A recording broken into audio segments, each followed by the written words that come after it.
beating the UP Fighting Maroons in 5 sets. We have Coach Rafi Maswela, John Gay, and Lance Lestado. Coach, congratulations for this victory. Na-overcome nyo yung 35 points ni Rahim Olayemi. So, ano yung masasabi mo sa ginawang effort ng guys para may tawid nyo itong straight sets win? Well, thank you. First of all, thanks God, no? And nag-full effort talaga yung team and then syempre collective efforts talaga. Hindi ko na-expect na mag-excel tong dalawa. That's it. Thank you. Thank you to John. You have 4 of 4 attacks, 2 blocks, 1 service ace, and 31 excellent sets. So, mukhang nagabay mo na yung pwesto mo being sa playmakers ng Falcons. So, ano masasabi mo first round, nanalo kayo ng maganda? Ano sa'yo? Siyempre, unang-una, salamat sa Lord sa talent na binigyan niya sa amin, sa opportunity na mapakita namin yung talent namin dito sa pinakamataas na liga sa Pilipinas. And yun, nag-stick lang kami sa plan, sinunod lang namin, bago kami pumunta sa court, sinabi sa amin ni Coach na stick lang sa plan, sunod lang sa kanya sa mga instruction. Kaya yun, nakuha namin yun. Panalo. Thank you to Lance. You have 26 of 52 attacks, 1 block, 1 service ace. So, career game mo to sa UAP. Ano masasabi mo na ito nga, napalaban kayo sa UP and eventually nanalo kayo? Hello po. Nagpapasalamat po ako kay God dahil nakabawi po ako sa this first round before matapos yung first round at nagpapasalamat din ako sa coaches na nagtiwala sa akin. Thank you so much. Okay, the floor is open for questions. Coach, nung nakuha ng UP yung tight end court, ano na lang yung naging message sa team para makapita ng panalo? Well, sa amin naman, since nakuha namin yung 2 sets, alam ko mag-a-adjust yung UP.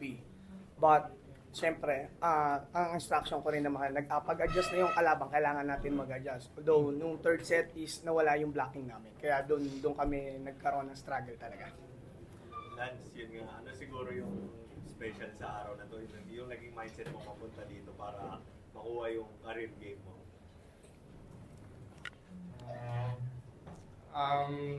Una-una po kasi, yun nga po, wala pa po akong masyadong nakakontribute sa team simula nung first game namin and always nagpe-pray po ako na sana makapag-contribute man lang sana ako kahit konti and yun, siguro po dahil kay God na yun po.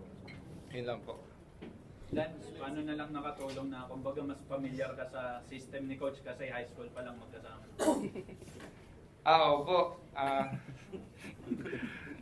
Sobrang familiar na din po ako and may ibang situation din po na di ko pa po nakukuha sa sistema ni Coach and yun po yung kailangan pong pagtrabahuin. Kay John, siguro as one of the seniors na rin ng team, paano mo na lang kinausap yung mga players sa loob, lalo nung nakuha na nga ng UP yung certain points? Sa ganong sitwasyon naman po, kailangan lang continuous yung communication sa team para hindi nagwawatak-watak.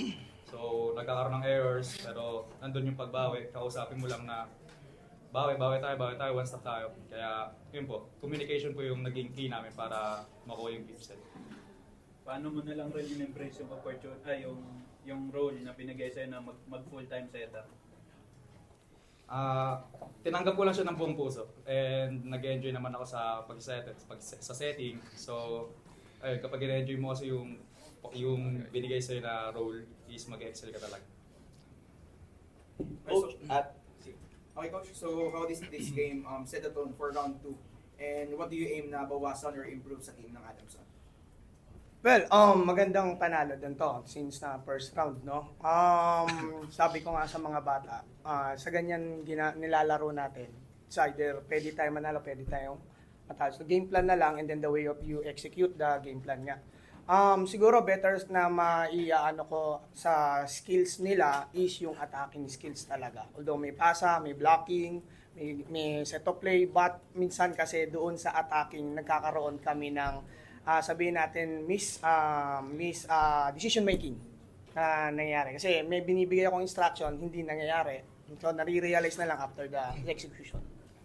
Okay, so Coach, ano po yung possible na pwedeng gawin ng Adamson Soaring Falcons sa round 2 na mag-i-improve at tataas yung winning sets ng Adamson?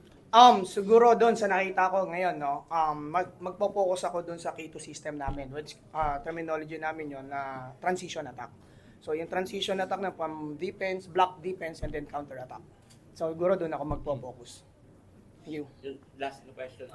Ito kasi one game behind kayo sa number 4 which is Ateneo. So second round, syempre, by this time, na-scout yun na lahat ng mga kalaban nyo sa first round, your thoughts? Yes, mas akin, no, alam ko may bubugay yung team ko eh.